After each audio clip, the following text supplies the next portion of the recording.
បាទសូមជម្រាបសួរពុកម៉ែបងប្អូនអរគ្នាបាទថ្ងៃនេះថ្ងៃ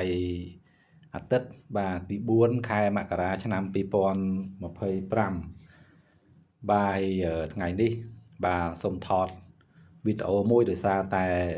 ថ្ងៃនេះបាទមានពេលទនេខ្លះបាទហើយមានវត្ថុស័ក្តិសិទ្ធិបាទបោះបងប្អូនយើងគាត់ផ្ញើមកដើម្បីប្រសិទ្ធិបាទអញ្ចឹងខ្ញុំតែងតែថតដើម្បីកុំឲ្យមកហើយយកទៅវិញបាត់បង់អីបាទអញ្ចឹងគឺមានប៉ុណ្ណឹងអង្គបាទមានប៉ុណ្ណឹងអង្គហើយអញ្ចឹងទៅពេលដែលគាត់មើលហើយគាត់ដឹងថារបស់គាត់មានអីខ្លះបាទយកទៅវិញគឺមានប៉ុណ្ណឹងដូចដើមវិញបាទហ្នឹងហើយបងប្អូនហើយតាមពិតខ្ញុំមិនមែនជាគ្រូជាគ្រាអីទេបាទប៉ុន្តែដោយសារតែជួនខ្លះទៅបងប្អូនយើងគាត់ពិបាកបាទក្នុងការយកទៅព្រះសង្ឃបាទឬក៏គ្រូនៅឆ្ងាយឆ្ងាយអញ្ចឹងទៅក៏គាត់ពឹងពរបាទឲ្យជួយប្រសិទ្ធិឲ្យគាត់បាទដូចរបស់នេះអីគឺគាត់ធ្លាប់បាទឲ្យខ្ញុំប្រសិទ្ធិរបស់គាត់បាទមុនអីដែរអញ្ចឹងហើយគាត់យកទៅប្រសង់អីរៀងឆ្ងាយគាត់បាក់ទៅអញ្ចឹងគាត់យកមកឲ្យខ្ញុំជួយប្រសិទ្ធិបាទទៅយកមកព្រឹកមិញហ្នឹងបាទអញ្ចឹងខ្ញុំថតនេះដើម្បីកុំឲ្យភ្លេចកុំឲ្យបាត់បង់របស់គាត់បាទហើយបងប្អូនដែលស្រឡាញ់ខាងផ្នែកមន្តអាគមអីចឹងគាត់តែចង់ជំរាបថាបើសិនជាយើងនៅក្មេងអីទេអានឹងយើងខំរៀនសូត្របាទរៀនសូត្រអក្សរបាទរកការងារធ្វើមានមុខរបរមានអីចិញ្ចឹមជីវិតបាទល្អច្រើនជាងយើងមករៀនខាងមន្តអាគមបាទព្រោះថាយើងរៀនខាងមន្តអាគមអានឹងយើងអត់អាចលោភលន់អត់អាចធ្វើអ្នកមាននៃធំអីបានទេបាទបើថាយើងស្រឡាញ់អានឹងឆ្លៀតពេលទំនេរដែលយើងអត់ដឹងធ្វើអីអានឹងយើងអានឹងអាចរៀនសូត្របានអីខ្លះប៉ុន្តែគ្រាន់ចាំថាមន្តអាគមគឺជាអាវុធមុខពីរបាទវាមានផលល្អនិងវាមានផលមិនល្អផងដែរបាទអញ្ចឹងមុននឹងយើងដាក់ចិត្តរៀនសូត្រគឺយើងត្រូវឲ្យច្បាស់ថាខ្លួនយើងនឹងអាចកាន់តំណមបានhayអត់បាទបើសិនជាយើងកាន់បានអានឹងចាំរៀន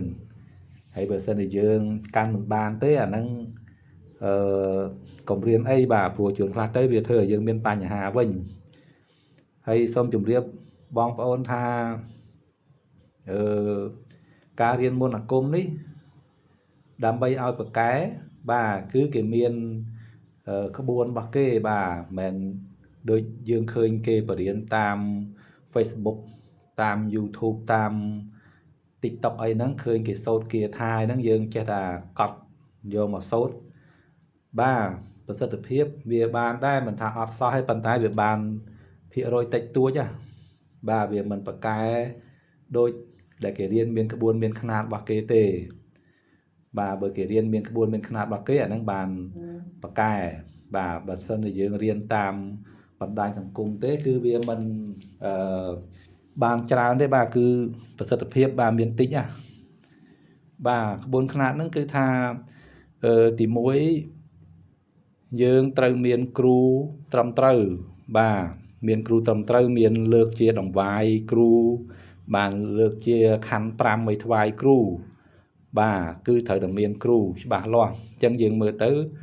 មានគ្រូឬក៏ប្រសង់អង្គណាដែលយើងឃើញថាលោកចេះពិតប្រាកដហើយយើង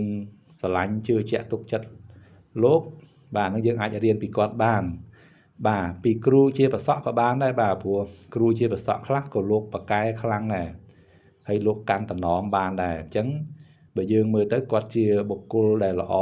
អានោះយើងអាចសុំធ្វើគ្រូបាទអញ្ចឹងត្រូវមានរៀបដង្វាយមកខណ្ឌ5មានអីចឹងទៅដើម្បីទទួលជាសិស្សបាទហើយទី2អ្វីដែលសំខាន់ហ្នឹងគឺកាន់តំណមបាទកាន់តំណមហ្នឹងគឺសំខាន់ណាអញ្ចឹងបានថាអ្នកខ្លះរៀនដូចគ្នាមែនប៉ុន្តែខ្លះគេបកកែបាទសូត្រទៅបកកែប៉ុន្តែអ្នកខ្លះសូត្រទៅអត់បកកែទេបាទដោយសារតែគេមានតំណមរបស់គេបាទអញ្ចឹង ដូចចាស់ពីដើមអញ្ចឹងមុននឹងគាត់ទទួលឲ្យបុគ្គលណាមួយរៀនតពីគាត់គឺគាត់មើលលក្ខណៈបុគ្គលិកលក្ខណៈបុគ្គលហ្នឹងណាបាទបើសិនជាបុគ្គលហ្នឹងជាមនុស្សដែលអឺច្រឡោមខាងបាទមនុស្សកាចសាហាវមនុស្សដែលលោភលន់ខ្លាំងបាទមនុស្សដែលមិនស្គាល់បុណ្យស្គាល់ទានមិនស្គាល់គុណស្គាល់ទោសទេគឺគាត់មិនទទួលទេបាទអញ្ចឹងអ្នកដែលរៀនមន្តអាគមគឺត្រូវតែជាមនុស្សបាទដែលទីមួយគឺកាន់សិល5បាទកាន់សិល5បាទនិច្ចសិលហ្នឹងបានខ្ជាប់ខ្ជួនបាទគឺមិនសម្រាប់សត្វបាទមិនថាតាមនុស្សឬក៏សត្វផ្សេងទេបាទគឺមិនសម្រាប់សត្វទូទៅទាំងអស់បាទទី2មិនប្រព្រឹត្តខុសក្នុងកាមបាទមិនក្បត់ប្តីឬក៏ប្រពន្ធខ្លួនឯងបាទមិនទៅមានស្រីខាងក្រៅឬក៏ប្រុសខាងក្រៅបាទមិនតាក់ទងជាមួយនឹងស្រីបាទដូចស្រីរស់ស៊ីផ្លូវភេទអីចឹងបាទមិនទៅញ៉ៃញ៉ៃប្រឡប់ប្រឡៃមួយបាទព្រោះថាតាក់ទងស្រីខាងក្រៅហ្នឹងច្រើនតែធ្វើឲ្យមានបញ្ហាបាទគុំខ្លះដែលយើងធ្លាប់សូត្រប្រកែនៅពេលដែលយើងបែកឆ្វេងបាទទៅតាក់ទងស្រីខាងក្រៅហ្នឹងគឺធ្វើអាគមហ្នឹងគឺសាបតែម្ដងបាទមួយទៀតគឺមិនផឹកគ្រឿងស្រវឹងបាទអាហ្នឹងរៀងពិបាកតិចដោយសារមានបងប្អូនយើងសម័យឥឡូវគឺភាគច្រើនគាត់ជួបជុំមិត្តភ័ក្តិគ្រួសារអញ្ចឹងគាត់បាទត្រូវការសប្បាយគាត់ហូបបាទអញ្ចឹងបើយើងរៀនមន្តអាគមកាលណាយើងហូបគឺមិនប្រកែទេបាទអញ្ចឹងបើអ្នកដែលគេកាន់ខ្ជាប់ខ្ជួនគឺគេអត់ហូបតែម្ដងបាទទោះបីជាក្នុងកម្មវិធីអីក៏ដោយគឺគេអត់ហូបគ្រឿងស្រវឹងទេបាទហើយអ្នកដែលរៀនមន្តអាគមខ្លះស្រវឹងអួបនួយហ្នឹងបាទมันអាចទៅសូត្រគាថានឹងបានប្រកែអីទេបាទมันអាចទេអញ្ចឹងត្រូវតែជាបុគ្គលដែលមិនស្រវឹងអួបនួមិនសេពគ្រឿងស្រវឹងតែម្ដងបាទហើយមួយទៀតគឺមិនលួចទ្រព្យរបស់អ្នកដទៃបាទមិនយកទ្រព្យគេយកមកធ្វើទ្រព្យរបស់ខ្លួនណាបាទហើយនឹងមួយទៀតគឺមិនកុហកបោកប្រាស់បាទមិនមូសាបាទមិននិយាយពាក្យផ្លែផ្លោអត់ប្រយោជន៍បាទមិននិយាយពាក្យញុះញង់ឲ្យគេបែកបាក់និយាយពាក្យដែលធ្វើឲ្យគេមានទុក្ខបាទមានទោសបាទរងទឹកភ្នែកដោយសារខ្លួនបាទពាក្យចាក់ចោចពាក្យដែលមិនពិតប្រាកដណាបាទហើយមិនជាបុគ្គលដែលចេះជេរបចោអីហ្នឹងបាទគឺអត់ទេបាទមិនមែនថាយើងរៀនចេះតែរៀនហើយយើងចេះតែមាត់របស់យើងមិនមានគម្របបាទចេះតែជេរចេះតែបចោចេះតែនិយាយពាក្យមិនល្អអត់ប្រយោជន៍អីហ្នឹងអាហ្នឹងគឺ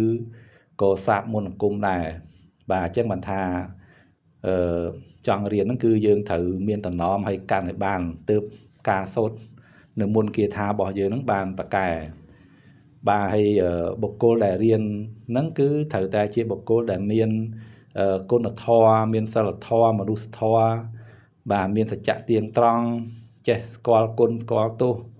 បាទគោរពគុណព្រះរតនត្រ័យបាទគុណព្រះពុទ្ធពធព្រះសង្ឃបាទគុណគ្រូគុណឪពុកគុណម្ដាយគុណទឹកដីភ្លើងខ្យល់ជាដើមហ្នឹងបាទគឺត្រូវដឹងគុណហើយគោរពបាទនៅរបស់ទាំងអស់ហ្នឹងបាទហើយត្រូវតែប្រកាន់ខ្ជាប់នៅកាយវាចាចិត្តឲ្យបានល្អបាទហើយជាបុគ្គលដែលមិនលោភលន់បាទមិនលោភលន់ហើយនឹងដូចថាចេះតែចង់បានរបស់គេណាបាទគឺត្រូវតែមានតំណមអញ្ចឹងហើយតំណមសំខាន់មួយទៀតគឺទៅតាមគ្រូបាទគ្រូខ្លះគឺគាត់មានតំណមរបស់គាត់ជាប្រចាំបាទខ្លះអត់មានទេប៉ុន្តែគ្រូខ្លះគាត់មានឧទាហរណ៍ថាគាត់ហាមមិនឲ្យយើងហូបបាទសាច់ឆ្កែសាច់ឆ្មាសាច់ស្វាហូបស្ពឺហូបឃ្លោកឬក៏ដើរក្រោមស្នួរក្រោមអីហ្នឹងគឺគាត់ហាមអញ្ចឹងយើងត្រូវតែ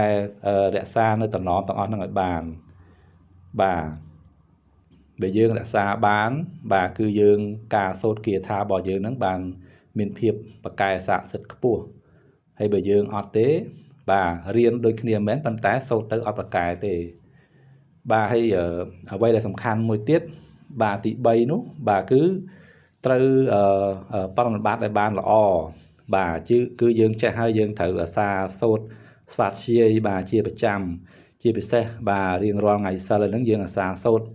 bà hay តម្កល់ចិត្តយើងឲ្យបានរឹងមាំបាទនឹងជឿជាក់បាទអានឹងបានការរៀននៅមុនគាថាហ្នឹងបានប្រកែហើយយកមកសូត្រមកគឺបានប្រសិទ្ធភាពខ្ពស់បាទអញ្ចឹងបើសិនជាយើង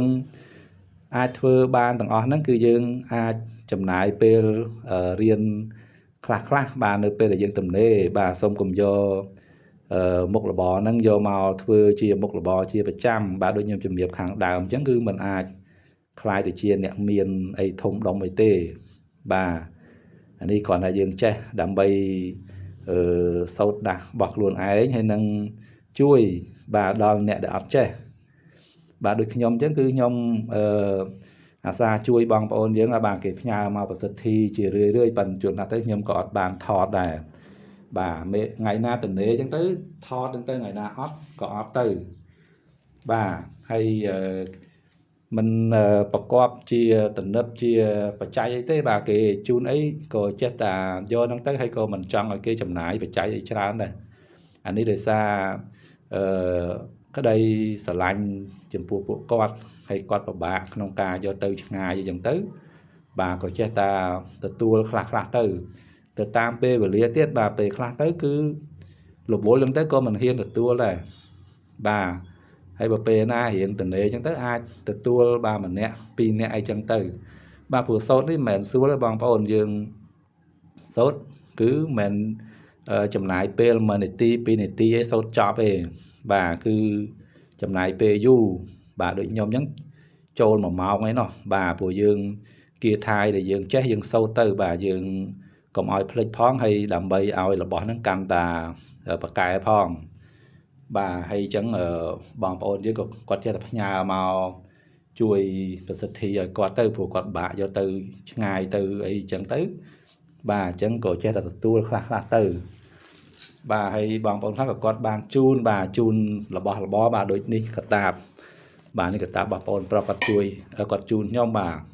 គាត់មិនមែនជាម្ចាស់វត្ថុនេះទេបាទប៉ុន្តែគាត់ជូនខ្ញុំសម្រាប់ដាក់វត្ថុបាទសម្រាប់ចង់យកទៅប្រសិទ្ធិឬក៏ចង់ទៅណាឆ្ងាយអញ្ចឹងគឺគាត់ជូនកតាបនេះមកខ្ញុំមួយបាទនិយាយទៅបងប្អូនយើងគាត់រាប់អានគាត់ចេះតែជូនមកមាននេះមាននោះចេះតែជូនមកអញ្ចឹងទៅបាទជាអនុស្សាវរីយ៍ផងបាទតាមពិតអត់ចង់ឲ្យគាត់ជូនទេព្រោះគាត់ទិញមកហើយអីបាទអញ្ចឹងក៏ទទួលយកទៅបាទអញ្ចឹងអរគុណបងប្អូនអរគ្នាបាទសម្រាប់ការទស្សនាវីដេអូរបស់ខ្ញុំបាទហើយសូមជូនពរឲ្យសុខសប្បាយបាទនៅក្នុងឆ្នាំថ្មី2026នេះបាទមានសុខសប្បាយចម្រុងចម្រើនរកស៊ីមានបានបាទអរគុណច្រើនហើយសូមជម្រាបលាបាទ